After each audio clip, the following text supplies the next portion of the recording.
Lisa rubbed her face. She was dead tired. Every time she closed her eyes, the face of an adult stared back at her, with blood dripping from its permanently scowling face. Being the smartest girl was both a blessing and a curse. Everyone looked for her for answers. She used to take time out of herself to help with her siblings with schooling. She didn't mind. She always loved sharing her knowledge. At the same time, sometimes it can be frustrating her. Having no one to intellectual conversation with, even Brian, the smartest 15-year-old in Royal Woods, was no match for her. And she could tell he had secretly hated being showed up as a 4-year-old, but he didn't complain. He knew Lisa was their only hope, but now Lisa wasn't so sure on what she could do. Sure, she was the smartest person alive, but she was just a kid. She wished she had taken some time to enjoy herself. It was always a hassle getting out of the house. She wanted to be left alone in her room and continue her studies and experiments. But now she gave away all her intelligence for one things to go back to normal. But at the same time, she needed her intelligence for things to go back to normal. She meant to think was she'd give anything for things to go back to normal before the blast happened. She wanted to see her mom and dad, her older sisters Lori and Lenny. She wished that she could hug them even more often. She wished she could hear her mom's caring, high-pitched voice one last time, and hear her dad's lame pun. She also wished she could hear Lori's authoritative voice, telling her to stop with their weird poop studies. Lenny's soft voice says something always completely stupid. Why didn't she have to experiment with them without their knowledge? It wasn't right. They weren't guinea pigs, they were family. They were all she had. Lisa rubbed her eyes, realized that she was crying. She wasn't the one to show mundane emotions, but this time they were warranted. She looked over to the adult who was still watching her with cautious eyes. I have to stop this thing, she told herself. Nothing was going to stop her, not even God. She pictured him up and down, looking at the world with a sick sense of humor. She then thought it would put out of her head. No, God would not allow children to die. Stan walked up with blood covered his face. Sewer water was moving past him, and as he and the others walked along the concrete walkway that rose above the sewage, the kids used flashlights to light the way. They tried their best not to look as a body flowed past them. It was dead quiet. Only Stan's silent good sobs gave him a presence on the ground before the streets below Royal Woods. Zeke walked in with hammer in hand. It was a claw hammer. It was bigger than its usual head. It did decide to have a hammer out at the beginning of the apocalypse, because Jesus was a carpenter. There wasn't a doubt in anyone's mind that could simply bash someone's head with one swing of a tool. He walked next to Luna as they searched for a way out of there. He finally spoke. Tell me more about this smart sister of yours. Luna searched for something to say. There was something, as all the many things she could say about Lisa, that she couldn't think of one. Well, she's really smart. So I've heard. Luna felt really dumb for saying that. It's hard to explain. Ever since she was a baby, she's been solving mathematical equations, working on scientific experiments, creating robots. She even created some medicine that brought the middle school before showed up at your doorstep. Interesting. I can't wait to meet her. Yeah, hopefully she'll make it time.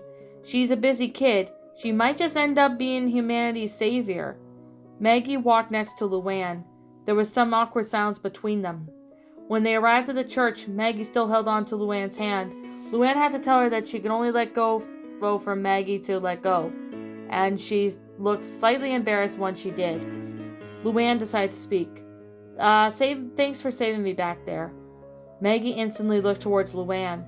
Her eyes seemed to shine, and her face gave off a surprised expression. She instantly startled back with a brooding expression. Don't mention it, she said. So why did you come with us for real, though? Maggie sighed. She reminded Luann so much of Lucy. Okay, look, do you remember performing at my birthday party a few months ago? Luann nodded. Well, since then, I've been thinking about you a lot. I'd watch your YouTube videos, and I'd go some of your shows at comedy clubs. You were like a light on my cold, dead heart. And even when the world went to shit, I sat up in the coop-up gym with my friends. I liked them but their sultanic attitudes drove me crazy. Still, they were all I had since no other group friends would let me hang out with them. To them, I was just a weird goth girl who never showed any emotion at all, which in a way was true. It was like good at keeping my emotions to myself. But the truth is, I am scared. Scared of what's out there. Scared for the future. Scared of dying. I just want the reason to be happy. But no one gave me one. And you showed up, Luann Loud. The only person who can make me smile. I knew that if it was you, I'd have a reason to keep going. A reason to smile. A reason to live. Luann was flabbergasted.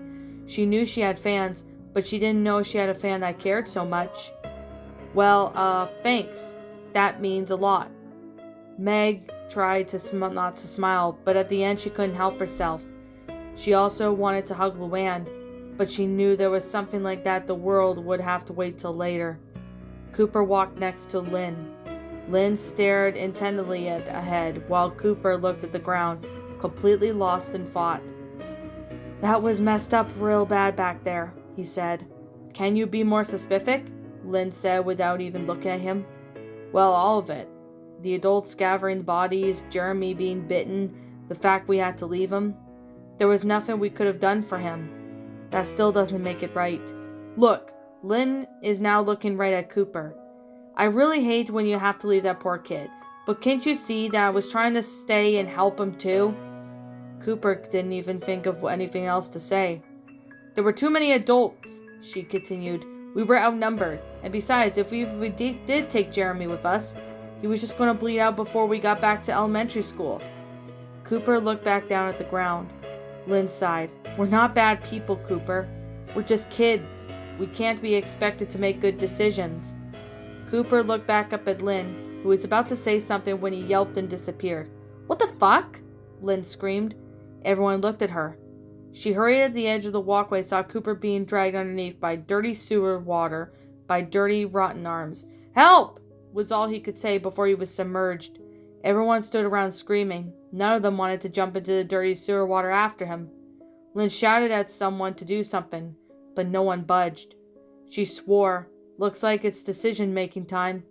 She gripped at her Louisville slugger, gripped in malice tight, and then she jumped into the dirty water.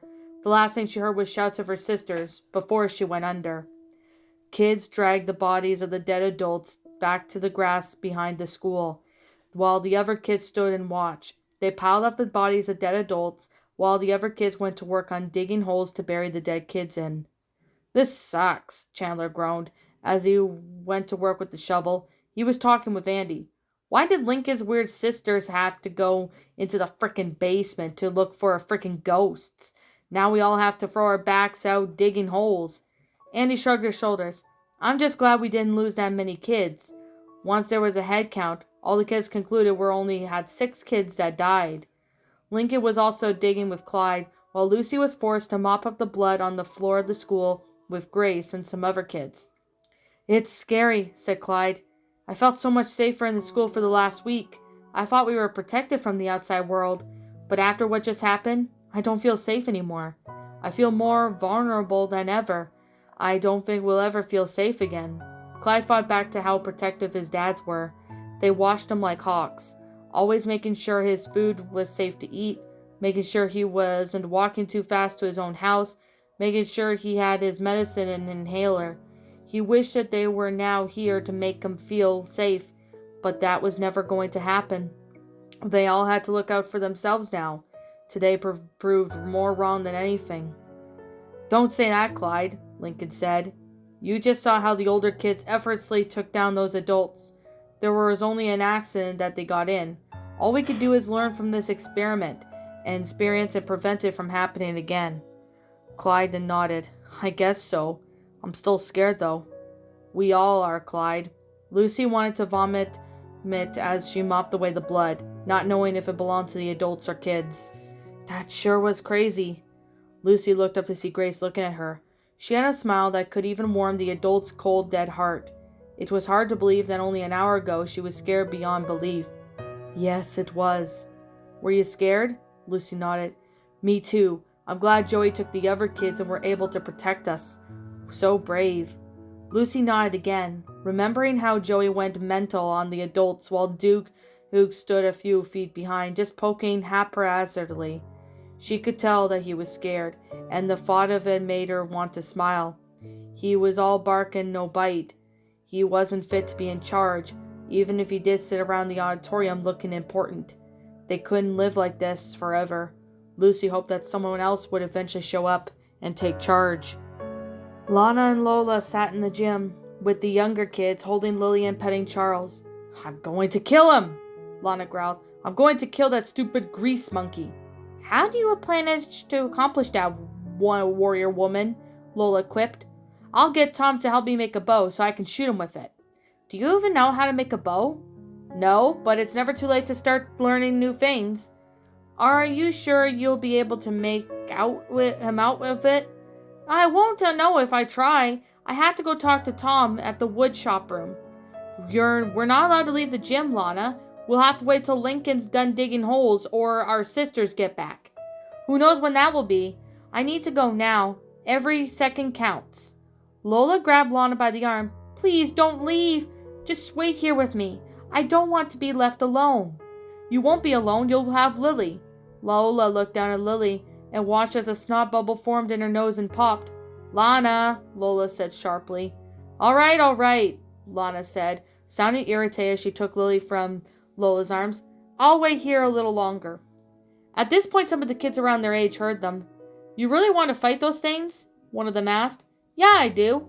The kid looked at a few other kids and then sat around them. He then looked back at Lana.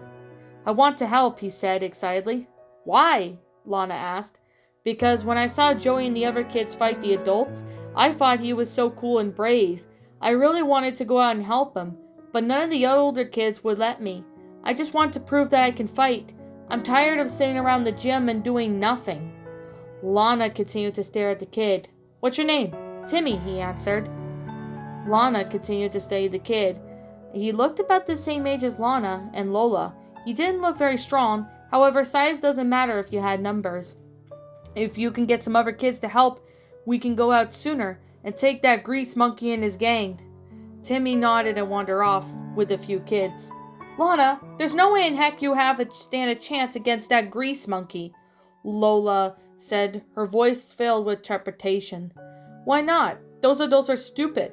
I've already killed some." She patted a wrench that was attached to her tool belt tied around her waist. "And all I'm going to do is go out there and kill that grease monkey, then come back without anyone noticing. What happened about shooting him with the bow?" "Forget that. I'd rather be up close and personal when I kill him, so my smiling face will be the last thing he sees." Lola began to shake her head. "You can't do this, Lana. I'm going to tell on you." Lana stood up and pressed her face against Lola's. "If you do that, I'll never talk to you again. I'll denounce you as my twin and might even cut off your hair while you're sleeping." Tears began to fill Lola's eyes. She threw her head back and sobbed. Lana knew that she had crossed the line, and there was no way she was going to do any of that stuff if Lana did tattle on her, but at the same time she didn't want Lola to ruin everything. She needed to kill that grease monkey. Otherwise she wouldn't be able to get the thought of grease monkey holding up her dead pets out of her head.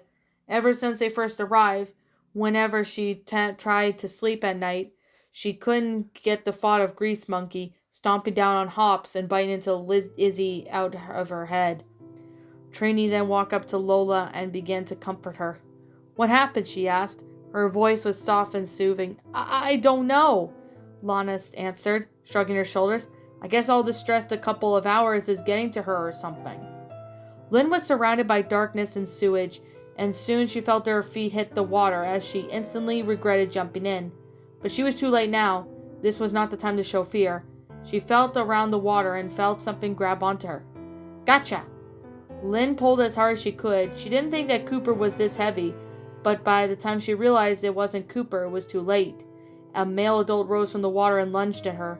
Now Lynn was dragged underwater. She struggled for air. The adult had shoved her far underwater that her back was against the floor of the bottom of the sewage. Despite this, she was still able to hold the adult away from her, but her felt her grip slipping. Soon she felt another presence jump onto the water, and the weight of the adult was lifted off of her. She quickly rose to the surface and instantly took a breath as soon as she was above the water. She wiped her face and saw that Luna was holding back the adult. The adult tried to turn and pry Luna off, but she held her to her dear life. Luna saw Lynn and her face flooded with relief, but remembered the adult that she clasped onto. "Lynn, take him out!" "On it!" Lynn felt around with her foot and brushed up against her mace. She then dove back into the water, scooped it up, and once she returned with it, she delivered a fatal blow to the grown-up's as he drifted away once Luna let go of him. Lynn didn't even forget about Cooper. She thanked Luna and dove back underwater, feeling around for any sign of the kid. She grabbed another body that wasn't surprised to find out it was an adult as well.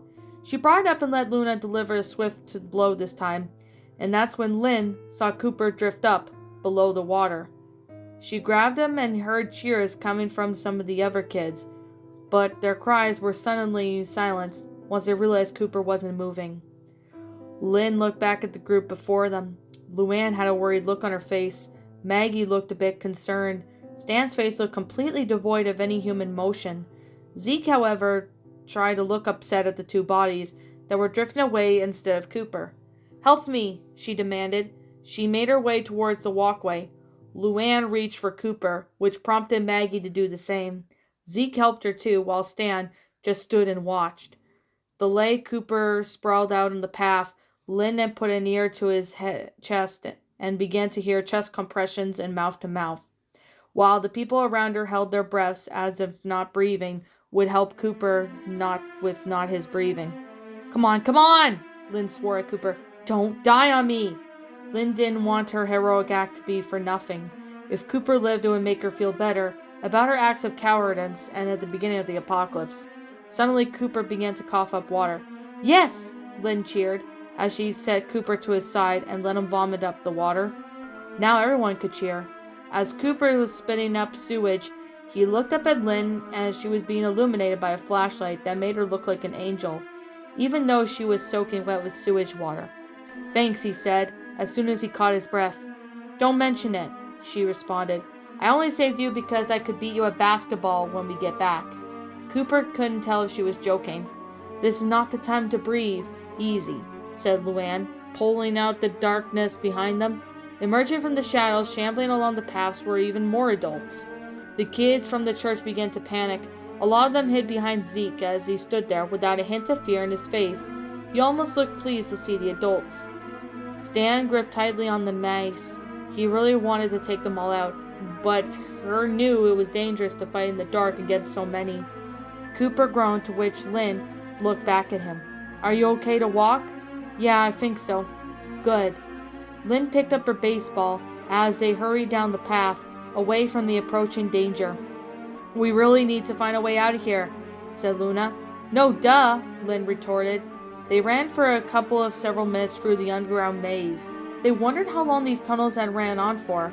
For all they knew, if they kept running, they eventually circled the globe. "There!" Luna pointed to an open manhole cover. As soon as they reached the steps that had been integrated against the concrete, Luna told them what they should do. "Luann, you and Maggie climb up first, and then we'll let the younger kids go up, and you can only help them once they reach the top." Luann and Maggie nodded and began to climb. Luna then looked at Lynn, Stan, and Zeke. "We need to stay behind to fend off the adults while the kids climb up." Now Stan spoke. "Why the hell are you giving orders, Missy? I'm the leader of the expedition." "Then step up," Luna said. Didn't like Stan's tone, but she wasn't going to tell him off. It was bad enough that he had just lost his best friend. "I will. I'll step up and kill all these fuckers. There wouldn't be any left once I'm done." "There is no need to inflict any more violence on these poor creatures," Zeke said, placing a hand on Stan's shoulder. Stan instantly pulled away from Zeke. "Are you freaking serious? What the hell are you smoking? Those poor creatures, they're monsters. They only live to kill, maim, and consume. In this case, you haven't noticed, they kill my friends, and they try to kill you and your friends." "They won't kill me," Zeke responded. Stan, Luna, and Lynn were slightly confused by what Zeke meant by that, but there was no time to think about it, since the adults had been chasing and continued to shuffle towards them. "Here they come!" Lynn looked back at some of the older kids from Zeke's lurch and helped the kids up the ladder to then Luann and Maggie, who were helping pulling the kids up. She then turned back and looked at the kids that were completely visible in the light shining down from the open manhole. Then the adults looked absolutely disgusting, covered in grime and feces. The smell was even the worst part, though. They even smelled like shit and rotting trash, which didn't seem to bother them at all. They were too focused on the kids that stood before them. "Me first," said Stan, as he stepped back, holding up the swing-hid mace at the first adult, a male. A blow knocked a chunk of the adults, sent them flying through the sewer water. The strike prompted Luna and Lynn to step up to the same. "Good God!" Zeke cried, holding back the advancing on the adults. "If you're not going to do anything, then go up the ladder," Lynn told him. Zeke didn't say or do anything. He just stood and watched as his hands clasped together, as if he was praying. The adult teens continued to fend all the adults, flying in the water with major blows to the head. The adults were blind due to the muck and grime covering their faces. The fight was over within a matter of seconds. "Let's go!" Luna shouted. They all hurried to the ladder. She let Lynn go up the ladder first, then Zeke. Once Stan made it to the ladder, he told her to go up first. Stan secretly figured that if he was the one last out of the sewers, it would make him look brave.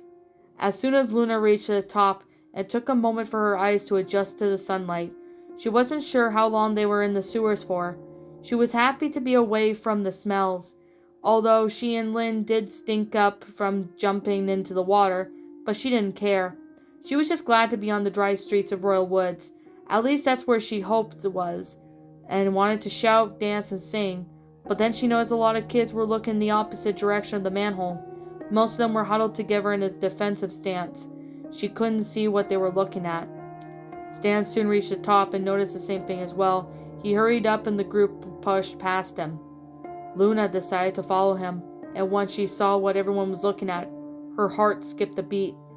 Before them, a few yards away, stood about 50 kids, mostly teenagers. A lot of them were wearing blue jerseys with white numbers painted on them, and while the others were white jerseys with blue numbers printed on them. Luna wondered what teams these jerseys belonged to. Lynn would definitely know. Luna looked back at her sisters.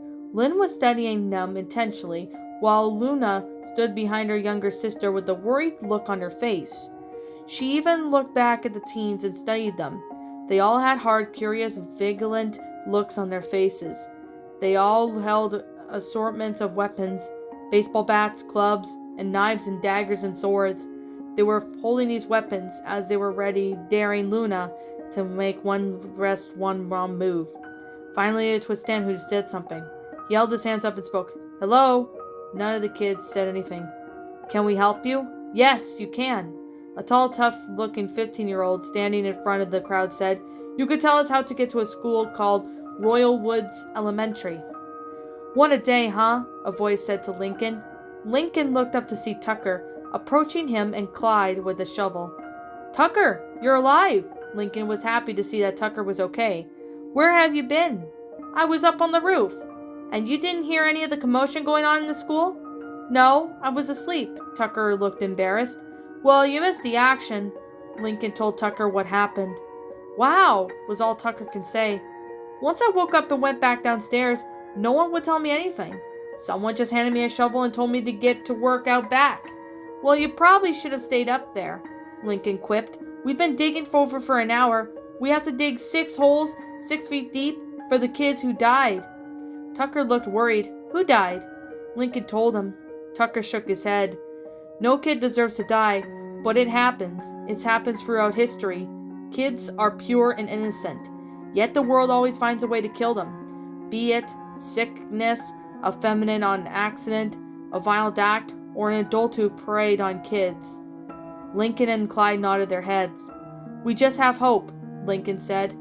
"Hope that someday it'll be just us kids and we can make the world a better place." Tucker looked up at Lincoln, who was smiling at him. Tucker was glad that Lincoln remembered their earlier conversation. It wasn't often that the kids looked what they said to heart, but Lincoln was different. Lincoln was a good kid. He was a good listener, and if he had to live with 10 sisters before all this. "Yeah," said Tucker. Let's not let these kids' deaths go to waste. And he went to work on the ground. Stan, Luna, and Luann, and Lynn and Cooper were confused. Why did this group wanted to go to Royal Woods Elementary? There were a million other places they could go. Why would you want to go there? Stan asked. The kid spoke again. That's none of your business. Actually, it's our business. How so? Stan debated on whatever he should tell these kids where they were from elementary school. He looked at the group. A lot of them looked tough, but some of them looked scared. He also noticed some of the younger kids among the group.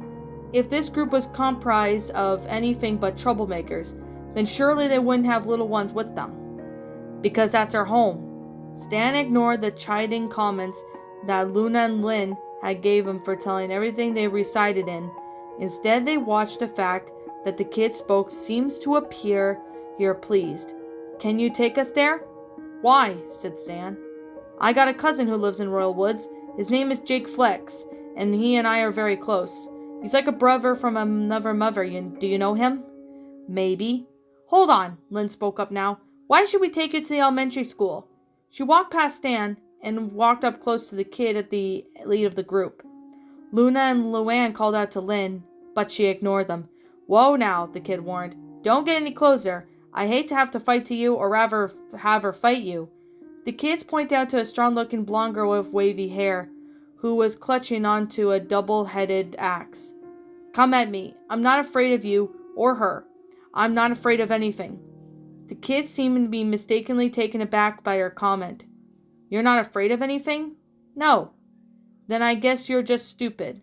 Now it was Lynn who was taken aback, but she quickly stood up straight. I'm not that stupid. I'm brave. Bravery has killed most people than fear. Fear is a trait of a human evolution. It's nothing to be ashamed of. It keeps us alive. Are you scared? Lynn asked, trying to deflect the attention away from herself. Yes, I'm scared. I'm scared of the adults. I'm scared of dying. And I was scared when I saw you climbing out of the sewers. But I could see why you're no threat. You're just kids. Lynn looked embarrassed. Well, what are you doing in the sewers anyway? It's a long story. Why don't you ask about yourself? She asked. The name is Ethan Flex. Me and my friends have come a long way from Indiana, South Bend to be exact. Lyndon looked at the jerseys. Those are Colts jerseys, by the way. And that's what we decided to call our group, the Colts. Do you know who the Colts are? They're a football team. Lynn looked offended. I know who the Colts are. They're a football team that was part of AFC South. They were originally Baltimore Colts from 1953 to 1984, before coming to Indianapolis Colts. Impressive, said Ethan, as he gave her a creepy smile. I love a girl who loves their sports. Linda made a fart noise with her mouth. It's just the Colts. They're not that impressive. What? Ethan then looked offended now. Please, it's better than being a Lions fan. At least the Lions were good before they went to shit. Don't forget the Lions went from 0 to 16 in the past 10 years. Whatever, I picked Michigan over Indiana anyway. Oh please, does Michigan have better than Indiana? Lighthouses, lakes, the Michigan Dogman? What does Indiana have? Corn? Lynn countered. Well, you must know we have, or had Indy 500, the biggest children's museum in the USA. Indianapolis Zoo, Holiday World. Whoa, let's take it easy. A short kid then stepped between Ethan and Lynn. This is no time to fight. We have come for a very long way. It's bad enough that every adult that wants to kill us.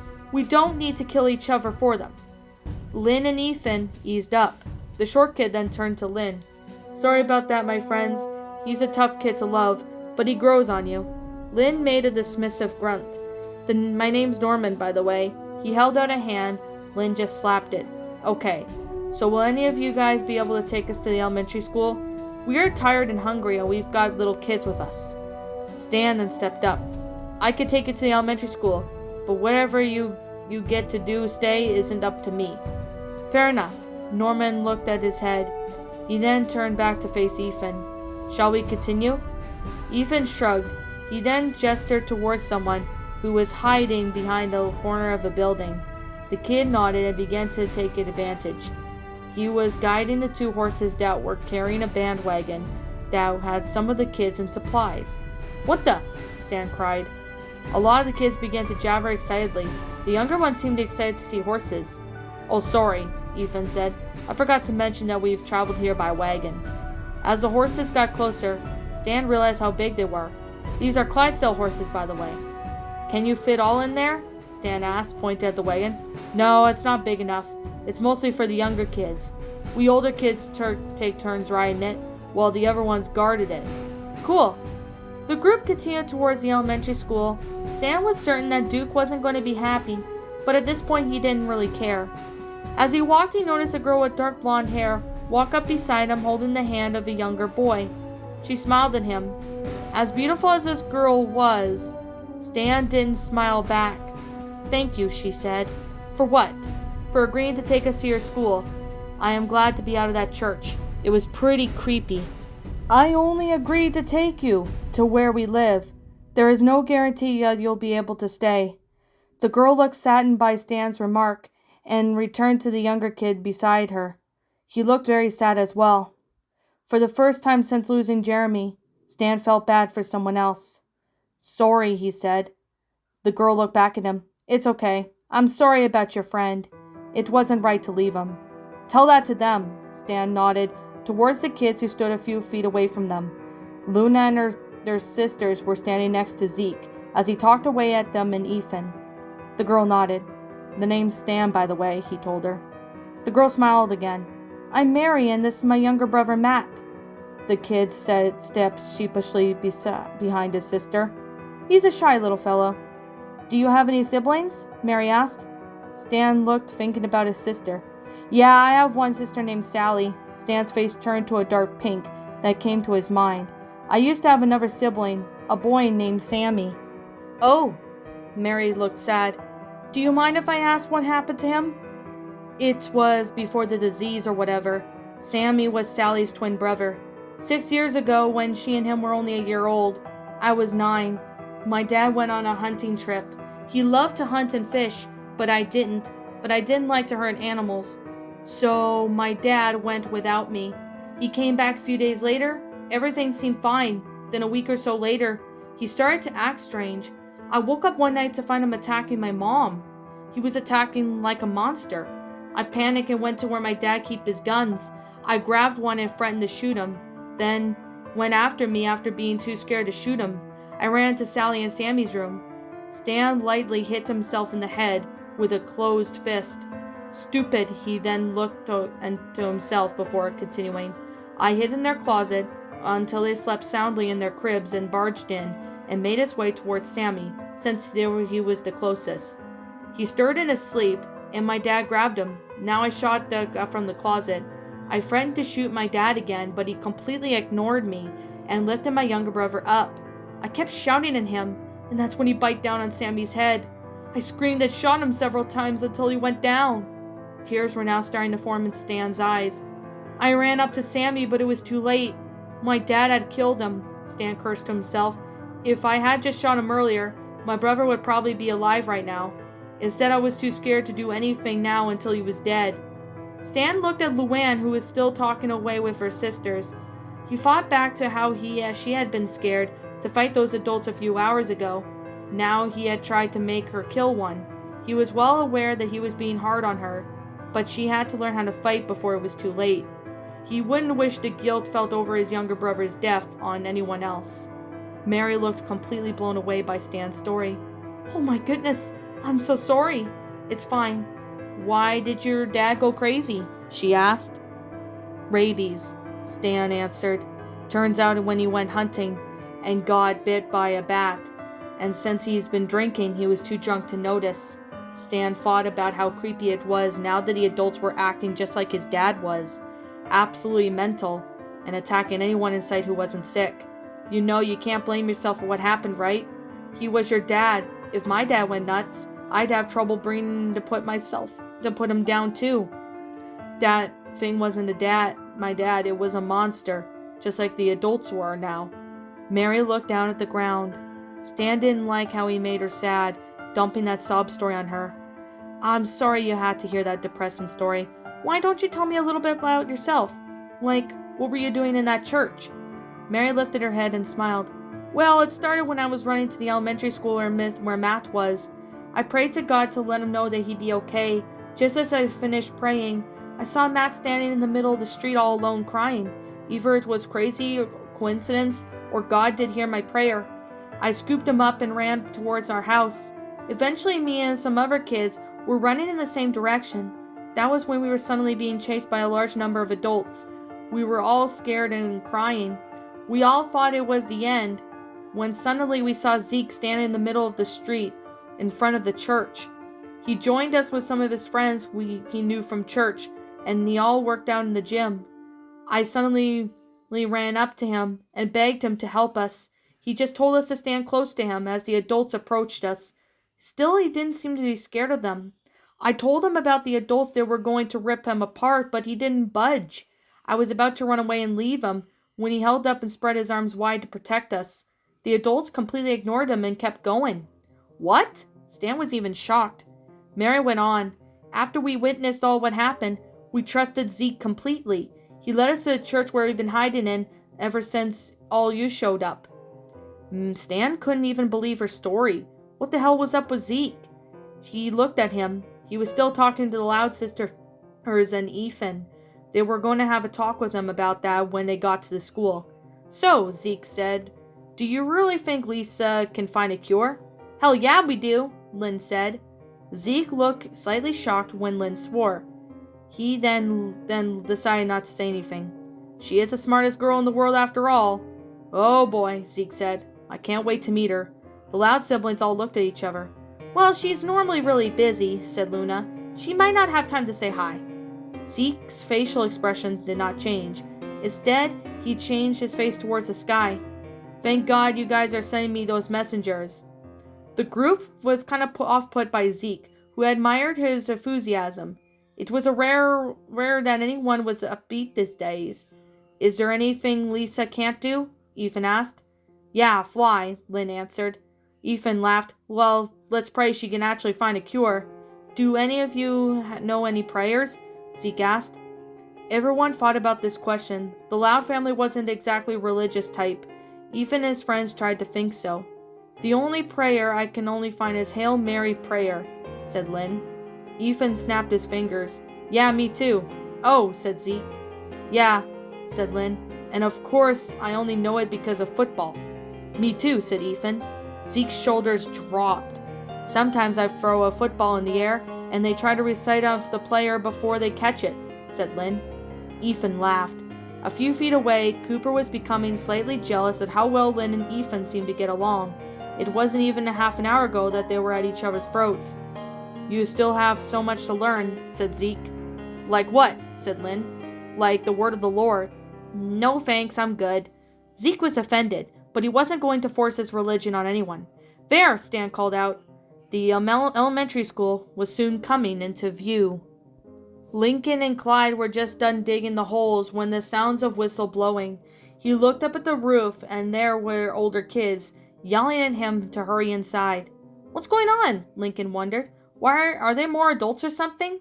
He didn't have time to think as the older kids ushered the younger kids back inside the school.